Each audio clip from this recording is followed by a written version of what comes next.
questão das biografias não autorizadas é, sem dúvida, um dos temas mais controversos em debate no Congresso Nacional. O professor emérito da Faculdade de Direito da Universidade de Montreal, no Canadá, Ejan Mackaay, veio ao Brasil proferir uma palestra sobre propriedade, propriedade intelectual e bem-estar. O Cidadania aproveitou a oportunidade e convidou-o até o estúdio. Professor, desde os primeiros tempos existem os direitos de propriedade. Como eles evoluíram até hoje?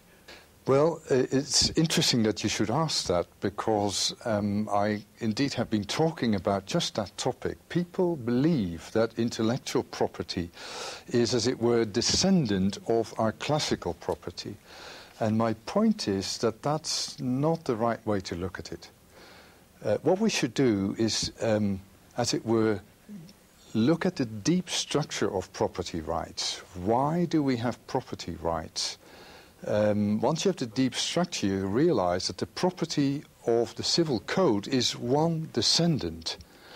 The property in intellectual property is a different descendant. It responds to constraints because intellectual property bears on information which is intangible. Information is not naturally scarce. Whatever words I use now, somebody can use at the same time without depriving me of that use. With anything physical, which is what our civil code property deals with, if one person uses it, another person cannot use it at the same time. So these different constraints mean that the exemplification, the making concrete how that property right should look, is different from civil code tangible property and intangible property. And there are other forms.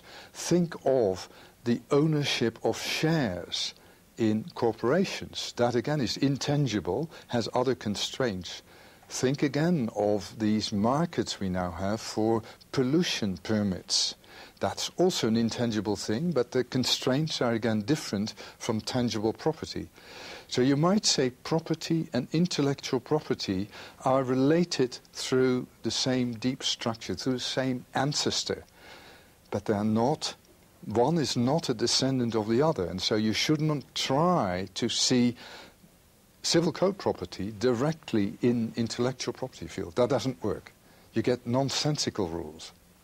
O senhor fala na sua palestra que o direito de propriedade começou com armas e roupas e evoluiu até a maioria das coisas. O conceito de propriedade evoluiu até a maioria das coisas que nos cercam. Or, if I may rephrase, why did we do that? Because if you try to...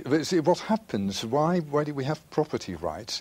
As soon as things are not abundant, we have to manage them. Anybody cannot use it as they like. If you want to have a simple image, think of this. On a sidewalk, big sidewalk in a city street, pedestrians can walk any which way they like, so long as there are not too many so that there's a total crowd. It doesn't matter how they work. There is what you might call relative abundance, and so you don't need especially to manage it.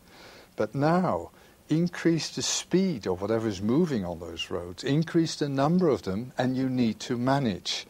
In the case of roads, you manage through rules of the road. That's one way of doing it. But for most things, the type of management you want to have is where individual persons can make decisions. Because we realize very soon that if you manage these things that are no longer abundant by saying the strongest guy wins, you're not going to grow, you're not going to get richer. If you manage them through bureaucracy, the bureaucracy never have all the information on time and place and opportunities that individuals have. Individual property rights, because they allow you to decide what to do with the thing and also allow you to get the fruits, be they profits or losses, give you an immediate feedback. They give you an incentive to manage right.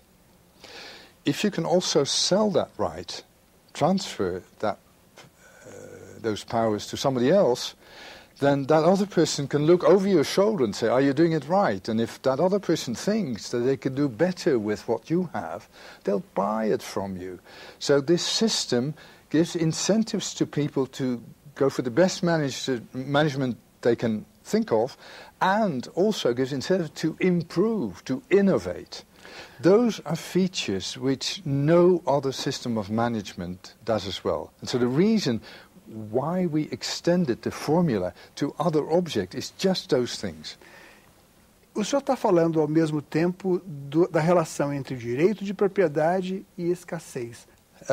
Well, the link is that you only need property rights or some other management formula when things become scarce. That is, when there are multiple uses for things. So long as things are abundant, or so long as they have only one use, there's no role for property rights. Property rights are a way of managing something that's scarce, that is not in ample supply, that must be used in one particular way and not in any which way. If you want, now if you look over the course of history, as we discovered new things to do with our environment and with resources and with minerals, things progressively have moved from abundance to scarcity. And at the same time, we have extended the property formula to cover all those things. This is how history evolves. O senhor vai me perdoar, mas eu vou sair um pouco do meu roteiro aqui e ser bastante... Vou dar aqui vazão à minha curiosidade para um tema que é bastante atual aqui no Brasil. A questão da água. Como é que o senhor vê a questão da água e o direito de propriedade? Well, you see, it's a nice illustration of one of the preconditions for property rights. For property rights to work, so for this tool to function, you need to be able to reserve the use of a resource to a particular person, a particular decision maker. If you can't do it, then you have something that's called in open access, and the risk is that that will be overused. We have historical examples of that in the fish off our coasts. You've lived through that problem, Canada's lived through that problem. Anybody can fish, and nobody feels that they need to conserve fish. You cannot define property rights on fish, and therefore it's left in open access and is overused. The risk of not having property rights is that things will be overused. And the problem with water is, unless you have it in a should we say, in a container on which you can define property right. If you have it in bottles, people can sell it and so forth, and as you have less water, the price will go up, and normally a market process will have price adjustments so that whatever you can supply, given the cost of doing that, will match what people want, given their ability to pay. When you cannot reserve the use of a particular not abundant thing to a particular decision maker, you have an open access problem. And what we're living through now is just that with water.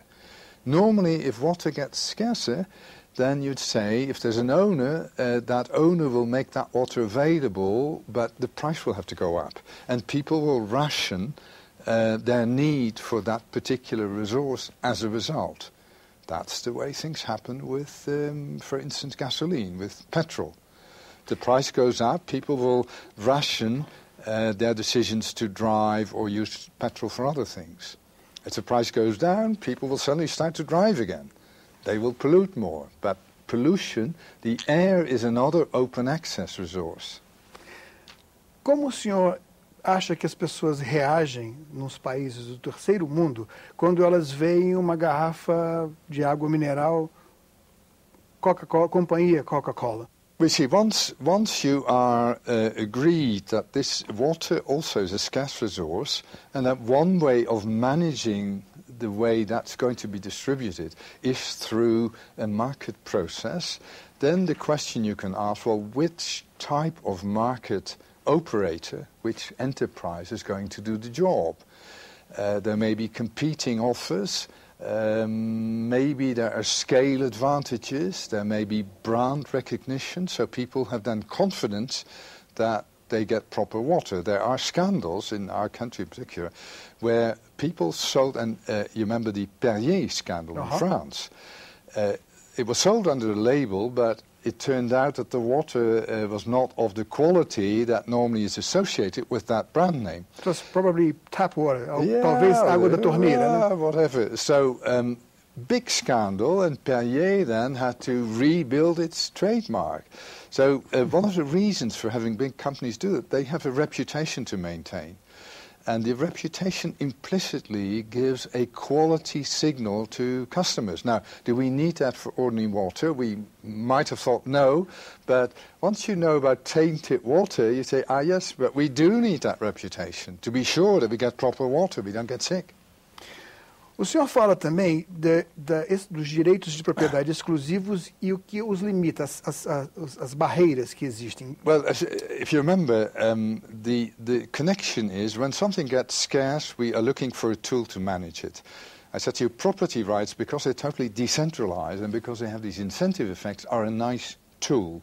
But the prerequisite is that you can reserve the decision on what will be done with that resource to one decision maker. It may be a group even. Fishing communities on our coasts have that type of a right on the fish area that they normally work in. But in any event, if you cannot reserve, property rights will not work, and you'll have to lapse to other institutions that may not be performing as well. Now, you say, if you have to be able to reserve it, how do you do it? Well, it can be a physical fence. In the case of land, putting a physical fence. The invention of barbed wire to fence in cattle was a fantastic advancement, because you could now breed cattle on a quarter of the land you would need when it was left in open. The cost of rounding up the cattle went down tremendously. So the quality of the fence, the quality of how you reserve the things, matters a lot. One of the points I try to make is the fence need not be a physical thing. It can be something intangible. One of the examples, it's very interesting. I went to, I think it was Finland, and I asked about how, or I was told about how the reindeer, these big deer-like things in the very north are managed. They have to roam freely, but there are, as it were, breeders who have rights to them. So how do you decide, how do you make sure that this animal belongs to... Well, they put little markers in the ears of the animals.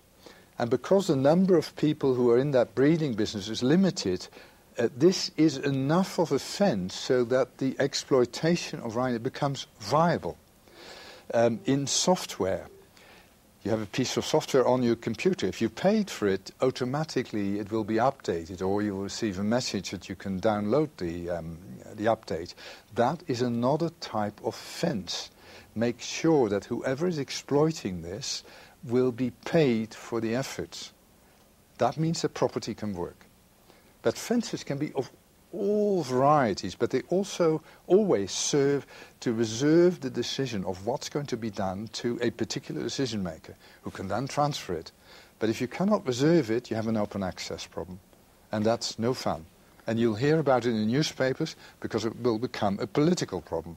Anything that's run by private property rights normally takes care of itself. You may not like the name Coca-Cola, but you don't have worries about water or water being available at the proper places. That looks like it's all taken care of itself.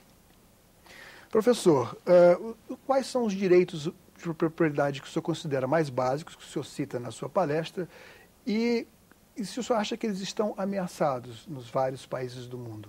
What are the main property rights? Well, in the Civil Code we have property right on tangibles, things that can be stolen. We have property rights on immovables, on real estate, that cannot be stolen, but because it has different constraints. So even though all of it is technically governed by property of the Civil Code, when you look at it closely, the rules that apply to immovables and the rules that apply to movables are not quite the same. We have things that you can informally sell. We have things that have to be registered if you transfer them, including cars and airplanes and ships, and immovable. So, in fact, those are already differences, different kinds of property. Then you have the property of shares in companies. Well, that's a world in itself. That's, in some senses, because there's the same underlying answer, the rules of property as in the Civil Code apply there too. But there's special rules as well, and there are special regulatory regimes which we need for that kind of property, because people may abuse it. They may abuse minority shareholders. We get into corporate governance stories. Then you have intellectual property, which is property on information. You have, let us say, incomplete property on what we call personality rights, your privacy, your reputation, your image, your genetic data. Again, you have a form of control. It's reserved to you, and probably it's a good idea to give it to you because you know best what's good for your reputation, supposedly. Aqui no Brasil temos a questão das biografias não autorizadas. Como funciona, por exemplo, no Canadá? The problem we have here is the protection of your image, right? And we set that off against the freedom of expression. Certainly in the United States, and to a somewhat lesser extent in Canada, but also to an important extent, freedom of expression is important. And so we say we ought to be able to say things about people, ought not to be able too easily to hide. In Europe, on the other hand, the protection of people's privacy and image is taken very seriously. And so it's known that in Britain people would abstain from publishing damaging accounts on particular aristocrats because you could get a defamation suit. Whereas in North America, we're much more reluctant to allow that. Now, where you should draw the balance, is there an optimum? Couldn't tell you. I can tell you that we differ on these things. I can also tell you what the effects are going to be. Vamos agora a direito mais básico ainda, que é o direito de propriedade sobre o nosso corpo. O senhor falou que há mercado de transplante de rins no Irã. Could we go a step back? Okay. Because you see, the problem is that everywhere in this country, I suppose, as well as North America, Europe, we have a shortage of kidneys. If you need a kidney transplant, you have to wait for a donor, and the donor has to be compatible, and many people may die because they do not have access to a kidney that can be transplanted. Now there is you mean from living person to another? So diz de uma pessoa viva para outra. Yes, because medically we have discovered that you can live with one kidney. There's a risk of disease, but you can live with one kidney, and we have discovered how you can transplant them. This is a recent development. Now, if you're with me on this scarcity story, so long as the kidney cannot be transplanted and is in your body, it's not scarce. It has only one use, and there's no decision to be made. As soon as we discover it can also be transplanted, then we have to manage that scarcity. And so one option would be to give the person in whose body the kidney resides the right to decide to transplant it. For various reasons, we feel that this may be a slippery slope. This may be dangerous. You're going to mix bodily integrity with money, and some people get very scared about it. The reaction in the field of law and economics would be to say, well, if we don't... we can speculate about what would happen if you lifted this prohibition. But it would be even better if we could go and see a country that has done it and then see what happens. And interestingly enough, there is an American researcher who saw the problem this way. She went to speak to... So she learned that in Iran the prohibition has been lifted. She teamed up with an American surgeon of Iranian origin. And they arranged with the ministry in question to have a visa to go there for scientific purposes. They were going to have lectures, but also study how, in fact, the system worked. So they told them honestly what they were going to do, but it was also a scientific project. And so they were allowed to do this, and they went to see in 5 important cities how the system, in fact, worked. They were also told that the history of this is that when Iran became insulated because of the nuclear arms story, they were cut off from a network, kidney transplant network that connected to Europe.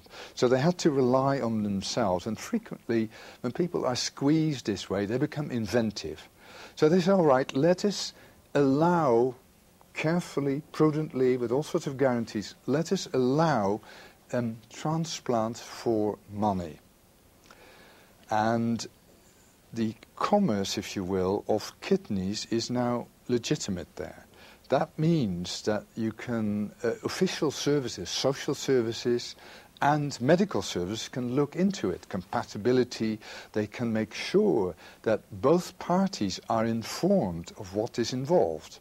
The state pays, I think it's about 1/5 of the cost, but the rest of the cost of the kidney transplant has to be coughed up by the beneficiary. So you have to inform the beneficiary, they have to find that money. Usually family then collect money and then make that available. You have to inform the donor that henceforth you live with only 1 kidney. Medically, the medics are going to look at the health of that person, their lifestyle, to see what the risk is of developing a kidney disease later in life. Muito obrigado pela sua presença aqui no programa. Thank you very much for being here once again. Muito obrigado. It's been a pleasure. Cidadania conversou com o professor Ejan Mackaay, da Universidade de Montreal.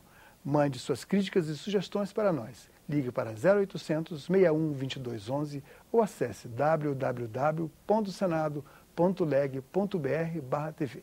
Neste endereço você pode ver de novo ou baixar uma cópia deste ou de qualquer outro programa da TV Senado. Obrigado pela atenção e até o próximo Cidadania.